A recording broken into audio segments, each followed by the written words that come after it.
Olá pessoal, tudo bem com vocês? Conforme prometido, hoje nós estamos aqui com um médico que vai falar com nós aí sobre a nossa saúde, especificamente sobre o nosso trabalho como motorista por aplicativo. Estou aqui com o Dr. Vitor Palazzi.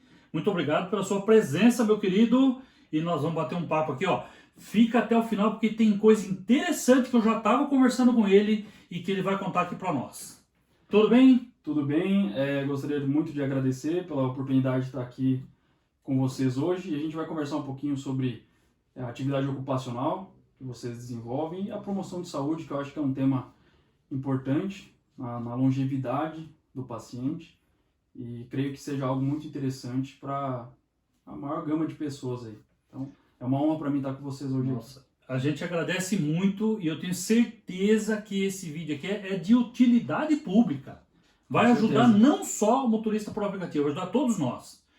Então a gente já vai começar aqui. Bom, eu já estava explicando para você aqui que nossa atividade, e você sabe disso também, muito tempo sentado, muito tempo parado, a gente evita de ir ao banheiro, come muito mal, se alimenta pessimamente. Então, o que você tem para dizer sobre esse quadro que é do motorista por aplicativo? Correto. O que acontece? A atividade desenvolvida pelo motorista de aplicativo, ela é uma atividade ocupacional como todas as outras. Então, nós temos ali, a gente enfrenta determinados riscos ergonômicos, determinados riscos físicos. Então, é interessante que a gente tenha esse olhar geral da atividade que o motorista, que o indivíduo desempenha. Nós temos vários tipos de acometimentos, vários tipos de doenças que acontecem em face da atividade que se desempenha, como qualquer outra área de medicina de trabalho, enfim, qualquer outra área que o indivíduo esteja sempre exposto àquele mesmo padrão de riscos. Então, conforme você achar mais adequado, a gente vai pontuando cada um desses principais riscos que o motorista pode... Eu gostaria que você falasse, né, a curto e a longo prazo, o que pode acontecer. Por exemplo, vamos começar aqui com um ponto bem específico. A gente não vai ao banheiro. Fazer xixi só em extremo caso. Olha só o que acontece no nosso organismo, palavra de um especialista aqui. No caso de fazer xixi, o que acontece se a gente ficar segurando ali? Então vamos lá, o que acontece? Num primeiro momento, nós vamos estabelecer aqui uma linha de tempo, então, de curto, de médio, de longo prazo, de quais são os acometimentos do corpo desse indivíduo quando ele faz essa retenção intencional de urina. Então, quando a gente fala de um primeiro momento, um curto prazo, no que tange algumas horas, o corpo consegue controlar bem esse acúmulo de urina. A bexiga ela consegue acumular uma capacidade em torno de 700 ml de urina, 800 ml de urina. E isso favorece, claro, com que a gente não precise ir ao banheiro a todo momento. Em curto prazo, em torno de horas, claro, sente-se aquele desconforto, sente-se aquela necessidade, aquela urgência miccional, muitas das vezes, que, obviamente, indo até o banheiro, até o sanitário, a gente sana essa pane, a gente sana essa necessidade. Agora, o indivíduo que se expõe diariamente a essa retenção intencional de urina, começa a apresentar alguns sinais e sintomas, claro, dessa atitude que ele apresenta. Qual seria uma delas, então? A urina, como nós sabemos, ela também tem uma função de fazer uma limpeza da região ali da bexiga. Quando essa urina é liberada, ela desce lavando a região da uretra, bexiga, e isso, claro, impede que micro-organismos proliferem, não vai favorecer essa instalação de determinados micro-organismos que geram infecções, patógenos. Então, quando a gente estabelece a médio prazo esse acúmulo intencional de urina, o paciente pode apresentar um maior número de recorrências de infecção de trato urinário baixo. Então, muitas das vezes, uma infecção ali na região da uretra, uma infecção na região da bexiga, que nós chamamos de cistite. Como nós sabemos também, a uretra do homem ela é maior do que a uretra da mulher. Se a gente fala de uma população que já é anatomicamente mais predisposta a ter infecções de urina, como é o caso das mulheres, Então, as mulheres que realizam ali atividade de motorista de aplicativo, elas têm uma chance muito mais aumentada ainda maior. do que Isso eu não do sabia. que os homens, porque naturalmente, pela conformação anatômica da uretra da mulher, é muito menor. Certo. Então isso favorece o contato com o meio externo e a bexiga, favorecendo então, né, a proliferação de bactérias. Então, quando a gente fala de médio prazo, em torno de dias a semanas, esse hábito pode gerar infecções de trato urinário de recorrência, o que não é legal. Por quê? Porque num determinado momento essa infecção pode ascender, o que é isso? Subir pelo trato urinário e acabar acometendo o rim. Então aí a gente começa a entrar numa outra seara de uma infecção de trato urinário alto, que gera maiores repercussões clínicas, um maior quadro de gravidade para o paciente, seja homem, seja mulher, que nós chamamos de pielonefrite. E a pielonefrite, inclusive, pode ser um foco infeccioso, muitas das vezes num caso não tratado. Isso já é a médio prazo. Isso já é a médio prazo, positivo. Então isso pode ter consequências desastrosas para alguns pacientes. Uma pielonefrite não tratada, inclusive, pode levar à morte por foco séptico, por foco de infecção. Então é muito sério, a gente tem que tomar muita atenção. E o sintoma dele seria o quê? Começa a dar febre, tipo?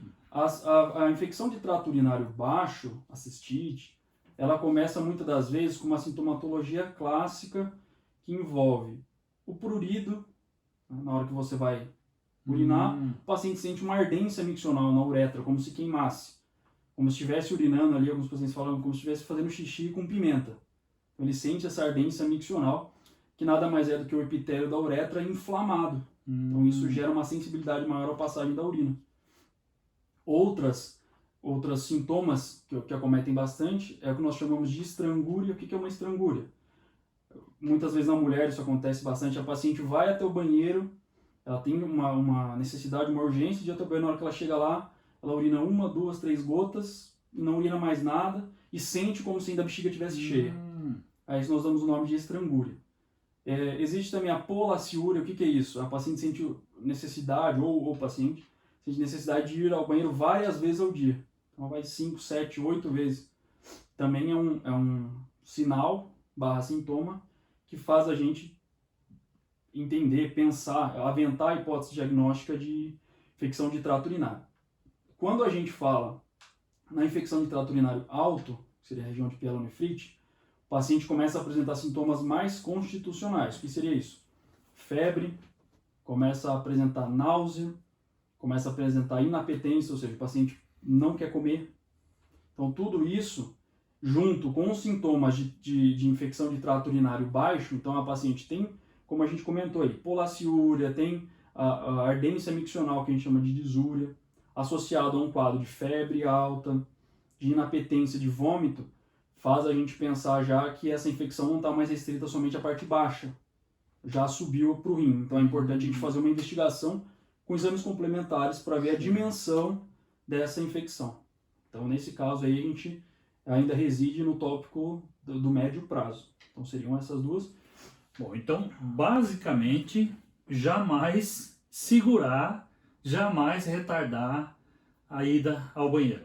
O importante assim, quando tem uma situação extremamente necessária, dentro de poucas horas, não vai ter nenhum desfecho negativo, mas assim, a gente tem que entender que é uma atitude de exceção. Não se deve segurar a urina, não. Preciso segurar um pouquinho ali, coisa de alguns minutos, sem problema, não vai gerar nenhuma... É que, eu não sei se o doutor sabe, mas é que às vezes a gente já está com vontade de banheiro, e aí você está indo até, às vezes, num posto de gasolina e tal, e aí toca uma boa, né? É difícil, mas nessas horas toca uma viagem boa. Aí o que a gente faz? Olha, não acontece com você também isso aí, ó. Fala para nós. O que acontece? Você está indo no banheiro, você já está com vontade, certo? Só que toca uma viagem ali razoável. O que a gente faz? A gente retarda, a gente fala, não, dá tempo, eu aguento. E eu acho que esse é o problema, né? Inclusive, o doutor pode explicar melhor, acontece o quê? O cérebro da gente parece que bloqueia aquela vontade. Isso é normal, né? E muitas das vezes, como eu falei, como a gente tinha comentado, você fazer isso uma vez, realmente, você coloca, você imputa ao seu cérebro de que aquele momento não será utilizado para você urinar. Imputa isso. Agora, e claro, como a gente comentou também, não vai ter nenhuma repercussão clínica, nada, se isso for feito uma vez, 2 vezes. O que não pode é isso de você segurar, não pode se tornar um hábito. Porque às vezes, né, eu não entendo dessa seara, isso aí, o especialista, né, você é o especialista, mas eu acho que muitas das vezes vai acabar não compensando isso tornar um hábito em relação à degradação de saúde que você vai ter. Às vezes os ganhos ali, né, se você botar na balança, às vezes você vai ter uma repercussão lá na frente, mais vai pagar séria. mais caro do que... Exatamente. Agora, diga uma coisa para mim, já passando um pouquinho, ainda no mesmo assunto, mas ó, o que a gente faz também? Que a gente não faz, né? Aquela bendita da garrafinha d'água que a gente não usa. Tem muita gente que não usa uma garrafinha d'água dentro do carro. E isso é importante, né? É extremamente importante, porque justamente, como a gente fala, você tem que ter um aporte hídrico, beber uma quantidade de água diária, que ela pode variar de acordo com o peso, com a idade, com o tamanho, com a massa corporal, mas algo em torno de 30 a 35 ml por quilo por dia. Então essa seria o aporte, a ingesta hídrica adequada. 80 quilos vai dar uns 2,5 litros mais ou menos. Exatamente. Essa seria o aporte hídrico adequado para um paciente de 80 quilos. Anota aí, 2,5 litros ao dia.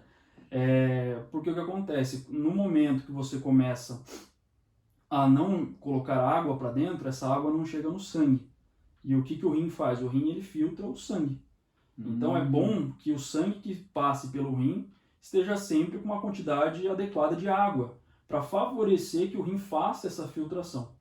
Quando ele não consegue executar a devida filtração pela baixa quantidade de água, a gente começa a ter ali um microambiente que favorece, claro, o aparecimento de infecções, de cálculos renais.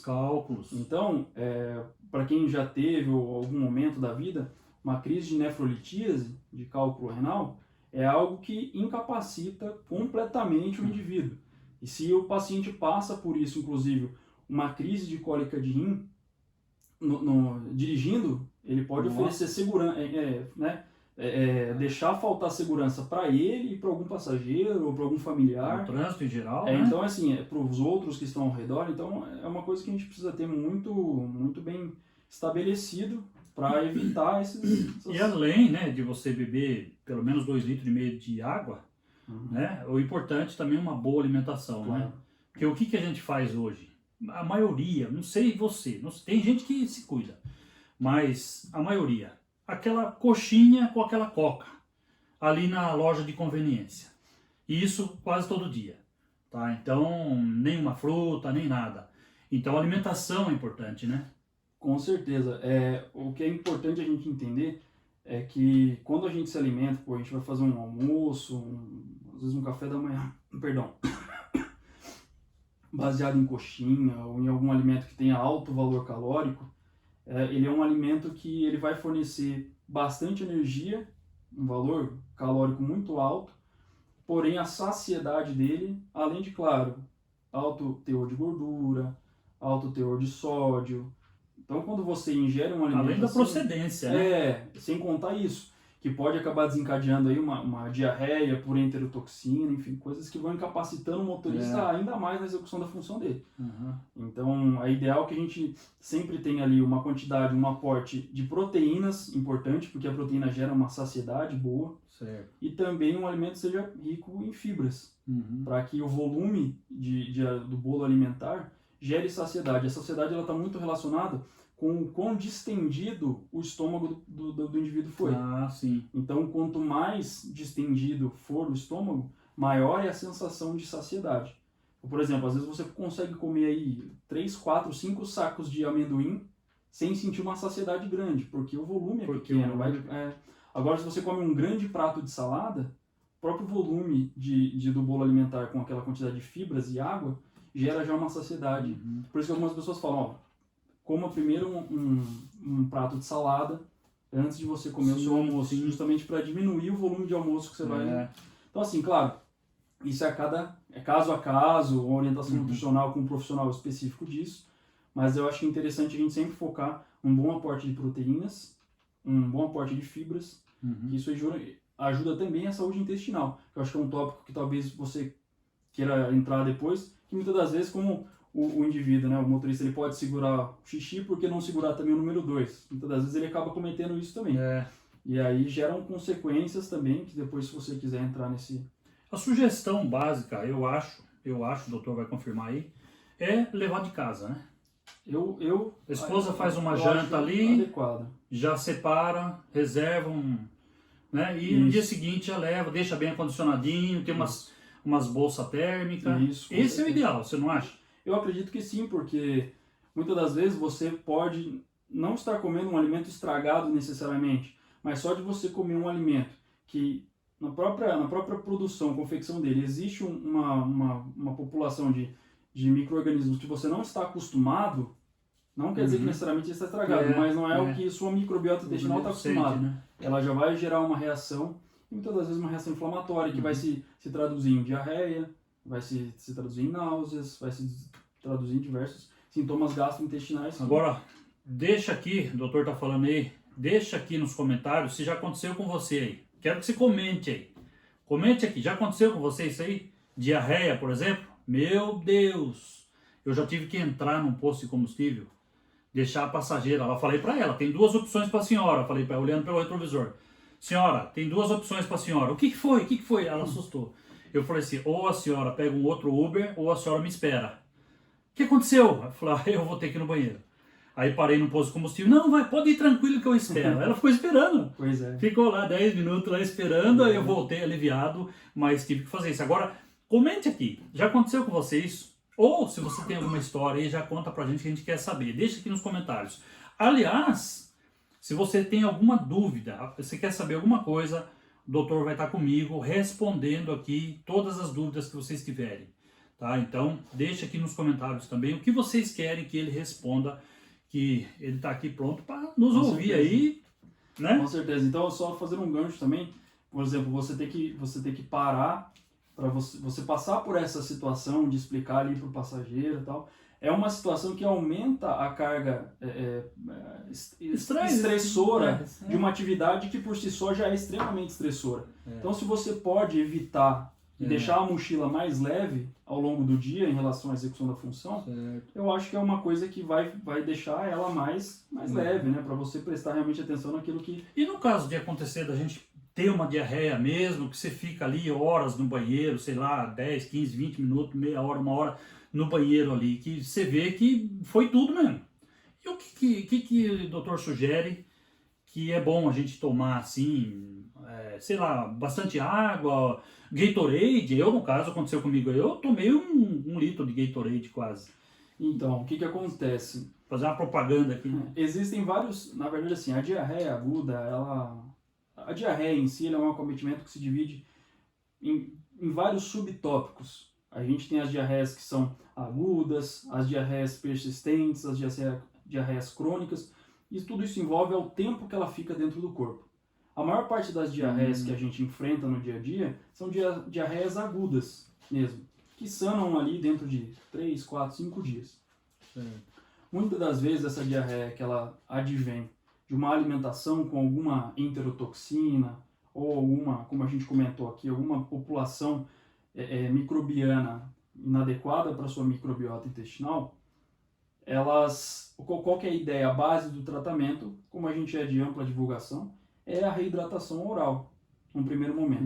Só que o que é importante? Quando a gente evacua de forma líquida, nós perdemos não só água, mas nós perdemos eletrólitos também. Então perdemos sódio, potássio, sais minerais ali, micronutrientes. E qual que seria a ideia? Uma coisa muito importante, só a água, ela não é suficiente para repor, porque a água, ela é basicamente, ela não tem muitos nutrientes a água em si. Por isso que quando a gente vai repor, a gente orienta sempre, igual você falou, uma bebida isotônica, porque ela tem uma carga de sais minerais que ela é suficiente para repor aquilo que a gente perdeu. Mais rápido, né? Só a água em si, então, por exemplo, a gente está fazendo uma atividade extenuante, muitas das vezes. Uma maratona. Por que é ideal a gente pôr eletrólitos também? Porque senão o paciente perde água e eletrólitos e sobra um pouquinho de eletrólito ainda no sangue. E ele faz um aporte só de água muito grande, os eletrólitos que estão no sangue, eles se diluem mais ainda. Então isso pode piorar sintomas como cãibra, como as alterações agudas da exposição ali a uma baixa quantidade de sódio, de potássio. Então, por isso que a gente fala, ó, não bebe só água. A gente está muito exposto às atividades lá, muitas vezes no meio do mato. Então, assim, vamos repor com água de coco, vamos repor com sais de hidratação oral. Então, é importante repor água e eletrólitos também. Certo. Uma fruta básica ali. Com certeza, frutas ricas em água, melancia, isso aí ajuda muito. Maravilha. A não repor somente água, porque isso acaba gerando uma situação que a gente chama de situação diluicional. Ela dilui ainda mais o pouquinho que sobrou lá. Então, se você ficar jogando só água, vai diluir, pode até piorar sintomas como cãibra, como a gente falou. Então, é interessante repor água e sais. Tem uma outra questão que eu queria perguntar para o doutor. Inclusive, eu já vi muita gente questionar sobre isso, que é o fato da pessoa ter ali algum problema pelo fato de estar parado muito tempo, que acontece não só as cãibras, como você falou, mas também ali ele ter algum problema, trombose, etc. Então, pode falar um pouquinho sobre isso, ou como que a gente pode evitar também, né? Certo.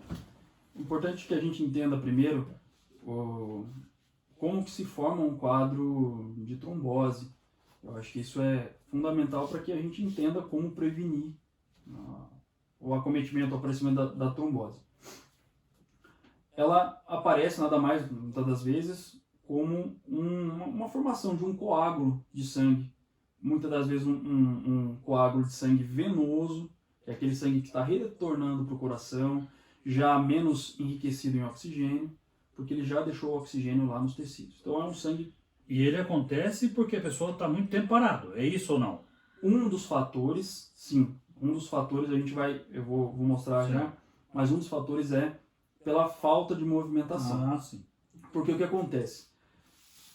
Para que a gente tenha um quadro de trombose, né, a gente tem um triângulo que precisa, na maior parte das vezes, fechar para que exista isso. A esse triângulo, na medicina, nós damos o nome de tríade de Virchow. Para que se feche esse triângulo, a gente precisa de 3 pontos. E quando fecha esse triângulo, nós temos a trombose. Certo. E um dos pilares desse triângulo é o que nós chamamos de estase sanguínea. O que é estase sanguínea? É você deixar o sangue parado por muito tempo no mesmo lugar.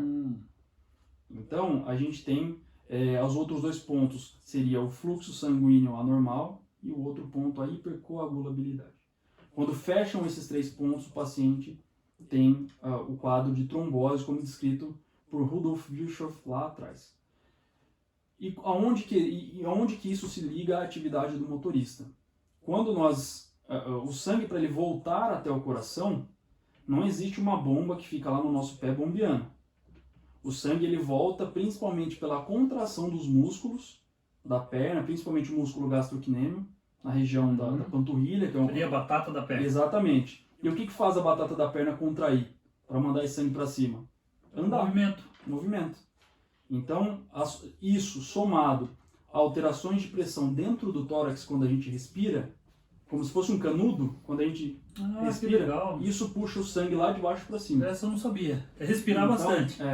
Então, essas duas são basicamente os 2 mecanismos que fazem esse sangue retornar. Legal. Lá embaixo, nos nossos, principalmente a região de veia poplítea, que é aqui atrás do joelho, as veias elas têm algumas pequenas comportas que evitam que o sangue volte para baixo. Então ele volta como se fossem degraus. Isso.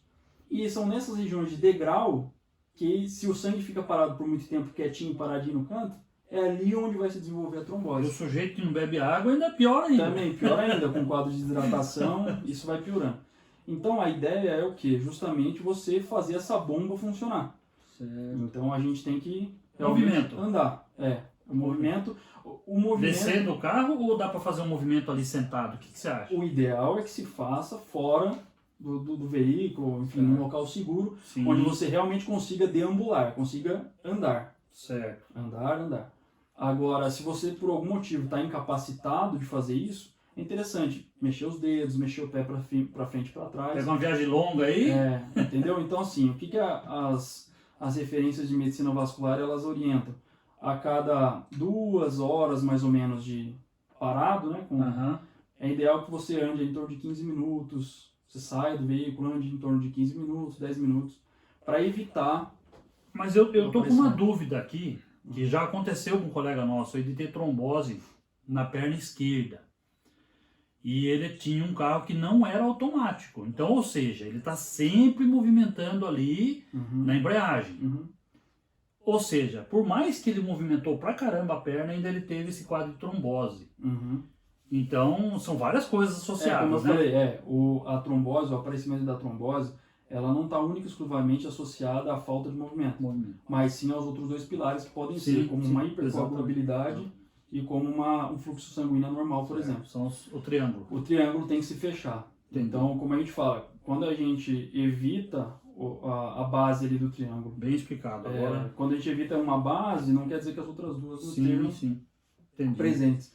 Então, às vezes, se alguma causa genética desse paciente poderia favorecer essa... Aí, como eu falei, o ideal Hereditariedade também? hereditariedade, algum fundo genético ali que favorece o aparecimento de trombose nesse paciente pode ter gerado Vocês estão gostando aí? esse questionamento. Vocês estão gostando? Era o que vocês imaginavam, não? O doutor está explicando bem aqui. Tem umas palavras que ele fala aqui que eu não estou entendendo, não, mas é a batata da perna, tá? Entendeu? A batata da perna todo mundo sabe o que é. Agora, doutor, é o seguinte, vamos para uma outra parte, que é a parte psicológica da coisa. Não precisa nem falar para vocês, né? Parte psicológica é terrível para o motorista por aplicativo. O senhor já deve ter visto aí várias pessoas, né, na rede social aí tendo problemas com o passageiro ali. Por quê? Porque os ânimos já estão exaltados. E muitas vezes é por quê? Por causa da função mesmo, inerente à função.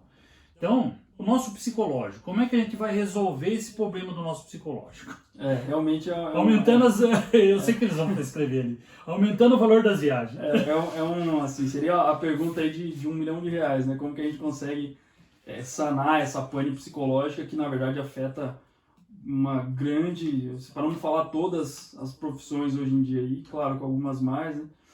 Mas a gente tem enfrentado muito isso, que são os transtornos relacionados à ansiedade, os transtornos relacionados a eventos traumáticos e, claro, a sobrecarga psicológica, o desgaste que o paciente enfrenta ao longo do dia. Porque você tem que estar ali, né, claro, a todo momento monitorando o trânsito, monitorando a execução da corrida, se está da maneira mais adequada, pensando se você está tendo o melhor lucro, pensando se o paciente está, se o passageiro está gostando ali da... Você não tem um radarzinho, um pardal ali, entendeu? Então, cuidando ali para você não bater o veículo, que muitas das vezes é a sua fonte de seu ganha-pão. Então, claro, a carga estressora dessa atividade, ela é assim, uma coisa que tem que saber que quando você vai executar essa função, você precisa ter uma válvula de escape para isso. E claro que a gente acaba daí linkando essa válvula de escape, enfim, aquilo que o indivíduo gosta de fazer. Então, a atividade física, enfim, sair para pescar. Então, é interessante sempre dividir direitinho o tempo. Olha, eu vou trabalhar tantas horas por semana, mas eu preciso ter ali uma manhã livre, eu preciso ter uma tarde livre para poder fazer essa descarga que acumula-se invariavelmente. Tem que encontrar um tempo. Tem que encontrar, porque senão hoje você força, é uma coisa... Doutor, falar bem a verdade, tem gente aí que é 12, 14, 16 horas por dia. Sim, é uma coisa que a gente enfrenta também no mundo da medicina aí, né? A gente pega 24 horas, 36 horas de plantão, que é uma prática até... Mas uma corridinha ali na calçada, no quarteirão... É importante você encontrar meios de você desligar um pouco o cérebro, porque senão o burnout, né? Burnout, eu fiz um vídeo sobre burnout. A palavra difícil que ele falou aí, mas eu fiz um vídeo, vou deixar no final para vocês aqui assistir, sobre burnout, né? Que acontece muito, acomete muito a gente, né? Que é esse excesso de trabalho aí, que é terrível para nós, né? Com certeza, isso, o burnout, enfim, essa carga estressora, essa sobrecarga estressora pode inclusive favorecer transtornos ansiosos generalizados, transtornos de pânico, que a longo prazo vão incapacitar o motorista de sair na rua, por exemplo, de fazer a sua atividade. Então, às vezes, você dá um pé no freio nesse momento aqui agora, para você ganhar 2, 3, 4, 5 anos lá na frente. Certo. Então, às vezes, a gente tem que sempre, né, à medida... E a gente convive muito, doutor, com a frustração. Sim. Você sai para bater uma meta ali, sei lá, minha meta hoje é R$400, R$500 de meta. Uhum. E aí você vê que ao longo do dia você não está conseguindo. Uhum. Então a gente se frustra, hoje você volta para casa sem a meta, amanhã também, depois da manhã também. Uhum. E como é que a gente consegue resolver isso, doutor? Porque, pô... É uma situação extremamente delicada, mas uma coisa que tem mudado ao longo dos anos, que a gente fica muito contente com isso, é que assim, hoje a busca por auxílio psiquiátrico / psicológico tem aumentado muito. Porque antigamente existia aquela visão de que a pessoa que buscava auxílio psiquiátrico ou era louco, ou a pessoa que buscava auxílio psicológico ela é fraca.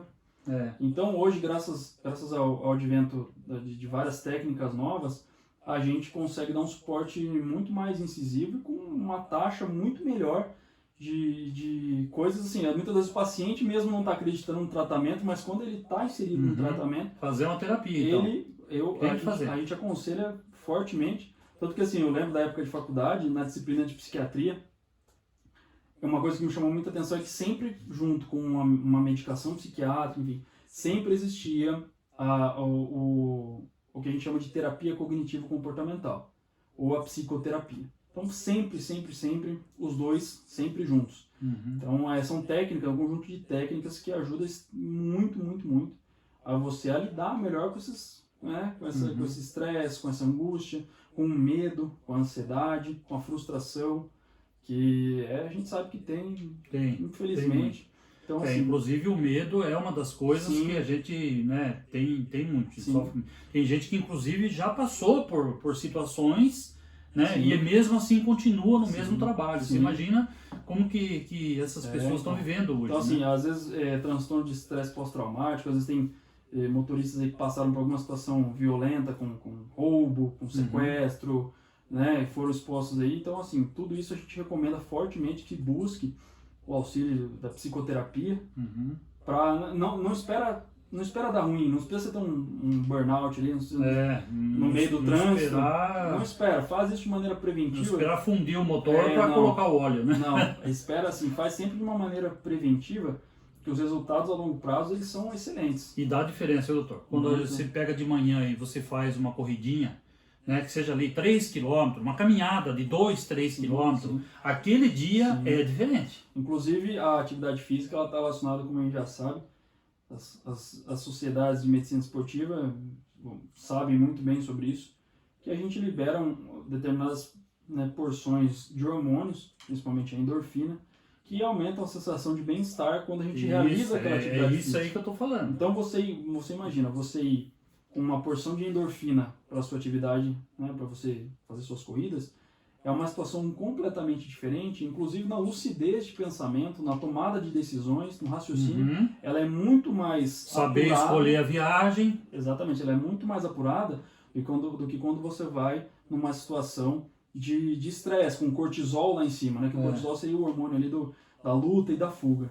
Então você fica um pouco, a sua tomada de decisão, às vezes ela não é tão adequada assim. E a gente não precisa falar assim de, olha, agora todo mundo vai lá e vai pagar a academia mais cara para fazer. Não. Se você começa ali, hoje eu vou levantar 15 minutos mais cedo e vou dar 2 voltas no quarteirão. Já é um começo. Você não precisa investir, você não precisa pagar para você andar na rua.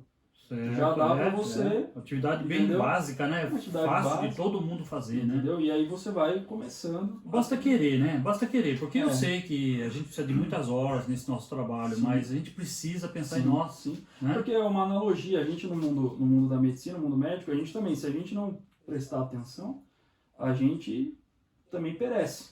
Então a gente sempre tem que achar ali um momento para executar essas tarefas. Então nós temos que ter o nosso completo bem-estar físico, mental e social. Com certeza. Né? Com não certeza. Só físico, mas mental também. Mental, social e às vezes alguns incluem até religioso. Também. Isso, religioso, importantíssimo, Esse diamante aí de bem-estar social, físico, emocional. O que vocês estão achando? Vocês estão gostando aqui da fala do doutor? Olha, explicou bem, explicadinho, e viu que muitas coisas você resolve se antecedendo, né? Fazendo antes, cuidando antes. E se percebeu algo, né, doutor? Lógico que tem que procurar um especialista. Sempre busquem né? o Percebeu alguma coisa ali, opa, não estou bem, não continuar, né? Não. Né? Por mais que às vezes, eu acho que não é nada, consulte o médico, vá até um pronto atendimento que seja, para poder sanar essa dúvida aí. E fazer aqueles exames também, né? Claro, que é importante, pelo menos anual, né? Com certeza, sempre fazer aí a análise periódica de saúde, que a gente fala, para evitar, inclusive, daí as doenças crônicas não transmissíveis, que daí a gente entra na seara de diabetes, hipertensão, obesidade, síndrome metabólica. Quando junta tudo isso aí, doutor, diabetes e hipertensão já pronto. Já... Aí a diabetes e hipertensão, elas são grandes fatores de risco para doenças vasculares que hoje no Brasil, e acredito que no mundo, seja a maior causa de morte. No Brasil são as doenças circulatórias. Mas que também são facilmente controladas, né? Exatamente. Hoje, graças ao advento da medicina e das demais especialidades, a gente consegue fazer um controle bem mais apurado e tirar o paciente dessa zona de risco em relação a colesterol, diabetes, hipertensão. Olha aí. Mas tudo isso a gente precisa, claro, dessa avaliação periódica do paciente, ver como ele está, como ele foi nos últimos 120 dias, fazer toda essa... A gente tem que... Doutor, vou fazer mais uma pergunta. Eu já estava pensando em encerrar. Vocês estão gostando, gente? Cadê aquele like aí? Ó? Hypa o vídeo também, que é importante aí. E se você não é inscrito no canal, se inscreve aí, que é muito importante. Vocês viram o tema que nós estamos trazendo. E o doutor pode vir mais vezes, né? Com certeza. De repente vocês vão encher de perguntas aí, que vai gerar um outro vídeo. A gente vai fazer um vídeo 2 aí, com o doutor aqui. Né? Então eu vou fazer mais uma pergunta. O que acontece com nós é o seguinte. Boa parte de nós usa uma garrafinha, usa ali um recipiente para fazer, né, o número 1 ali, fazer um xixi dentro do carro, né? E a gente sabe, eu confesso para vocês que eu nunca fiz isso, tá, gente? Eu já fui aí até na rua, local bem escondidinho ali, atrás do poste, de noite, né, onde não tem uma câmera, de todos os cuidados possíveis. Eu nunca usei a garrafinha, mas a gente sabe que tem gente que faz uso daquelas garrafas, né, que tem a boca maior ali para, né, fazer o xixi. O que o senhor tem para dizer sobre o uso desse material? Bom, a gente não é o adequado. Eu acho que é importante começar por aí. Não é adequado até porque, como a gente comentou no começo do vídeo, quando a gente urina, ela tem a função de limpar a uretra. Então a urina sai com alguma flora bacteriana, sai com alguma sujeira, com alguma sujidade. Certo. E quando você está ali com aquele material, com aquela garrafa que seja, você usa várias vezes ao dia, você está expondo novamente o seu corpo, a sua região genital, àquela cultura de bactérias que está ali. Nossa, que deve ser enorme, né? Então assim, isso vai... Por mais que você lave ela durante o dia. Não adianta. Existem materiais, existem bactérias, existem micro-organismos que precisam de métodos específicos de extermínio. Então, que a gente não tem, muitas das vezes, fora de um ambiente hospitalar, por exemplo. No meio intra-hospitalar, nós utilizamos o autoclave, que são equipamentos extremamente dedicados a deixar a área ali estéril. Então, é uma prática... E se o seu colega ali passar um gel ali? Assim, paliativo, né? É um paliativo que, assim, é um hábito que, na verdade, ele não pode ser um hábito. Tem que realmente executar essa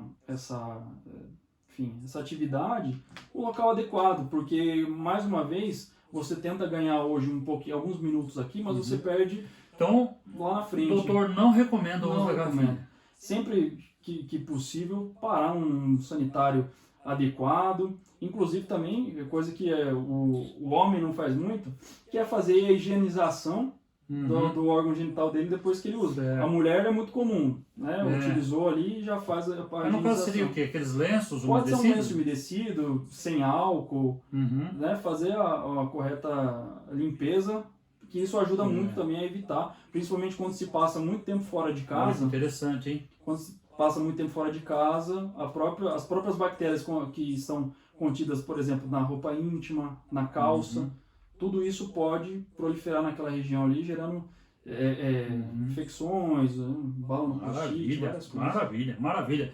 Olha, confesso que eu gostei demais, viu? O que vocês acharam, gente?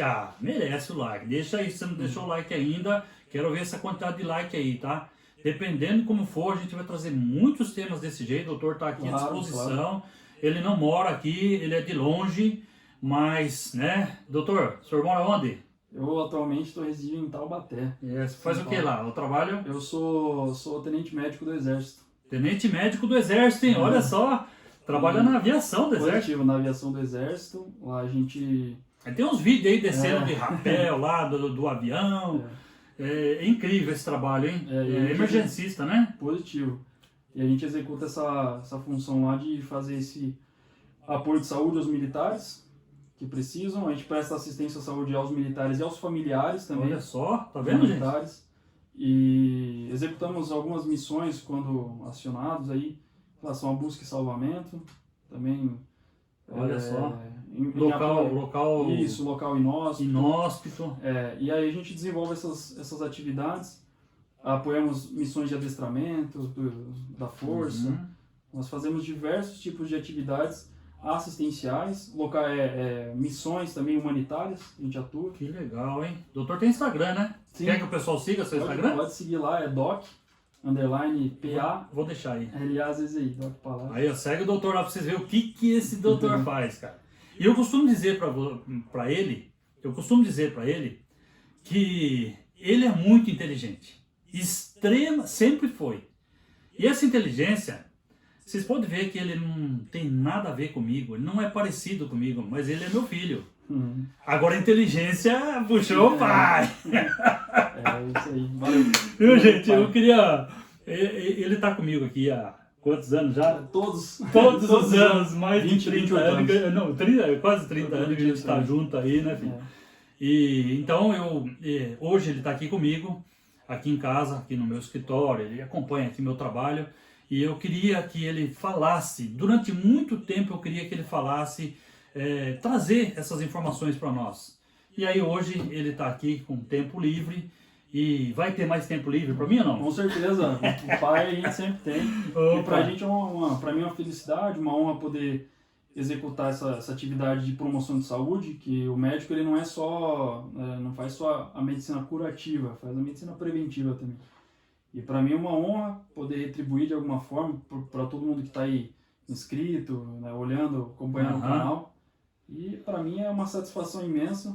E é uma preocupação que a gente tem, né? Eu passei muito por isso, problemas de não poder ir no banheiro, problemas de diarreia que eu tive, cansaço físico e mental que você chega em casa. Você sabe que teve dia que eu trabalhei, que eu falei para vocês já, que eu trabalhava, eu fazia 10.000 quilômetros por mês. Eu tinha um Versa, ele sabe disso, e o Versa meu era 10.000 quilômetros por mês. Agora hoje eu estou mais devagar, bem mais devagar, com o negócio de trabalhar com motorista por aplicativo. Mas a gente já rodou muito e tinha hora, doutor. Sabe o que acontecia? Que eu estava rodando e eu não sabia onde eu estava. O meu cérebro não interpretava aquele ambiente super conhecido, mas eu falava, peraí, onde que eu tô? Sim. De tanto cansaço que eu já tinha passado o dia todo. Isso acontece mesmo, na verdade é um reflexo dessa sobrecarga psicológica e de esgotamento psicológico. A gente, por um breve momento, a gente se sente desorientado. Acontece muito isso com a gente no SAMU, né? Às vezes a gente está na viatura, às vezes a gente está andando na parte de trás da viatura, atendendo um paciente ali, a gente passa por certos lugares, a gente olha, a gente não sabe onde está, dá aquela sensação estranha, que a gente chama de cinetose. Essa cinetose é essa desorientação aguda, desorientação aguda. E o que favorece muito a cinetose é, claro, como a gente falou, andar em caçamba de viatura, enfim, mas também a sobrecarga psicológica, o estresse, o cansaço. É o que a gente passa muito. A gente espera que esse quadro mude, né? A gente sabe como é difícil trabalhar pela Uber, pela 99, não sei se o doutor sabe, a Uber manda um monte de viagem em questão de minutos, né? 100 viagens em minutos ela manda, por exemplo, né? E só algumas delas que a gente consegue ali pensar, que eu falo pro pessoal aí, que é o garimpo.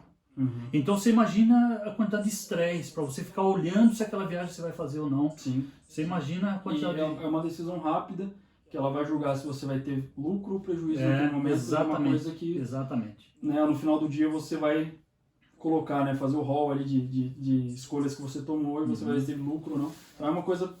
Mas a gente vai estar aqui para ajudar no que for possível, desde que você se inscreva no canal, ative o sininho aí, comente aqui.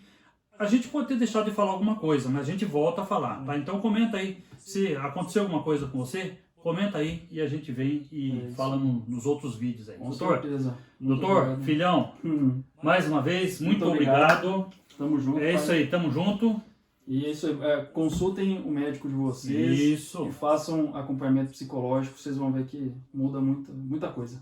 É importante, né, fazer uma consulta, né? Com certeza. Sempre dar uma verificada ali. Check-up. Beleza. Tamo junto, um abraço, fique com Deus. Obrigado, senhores. Até o próximo Um vídeo. abraço.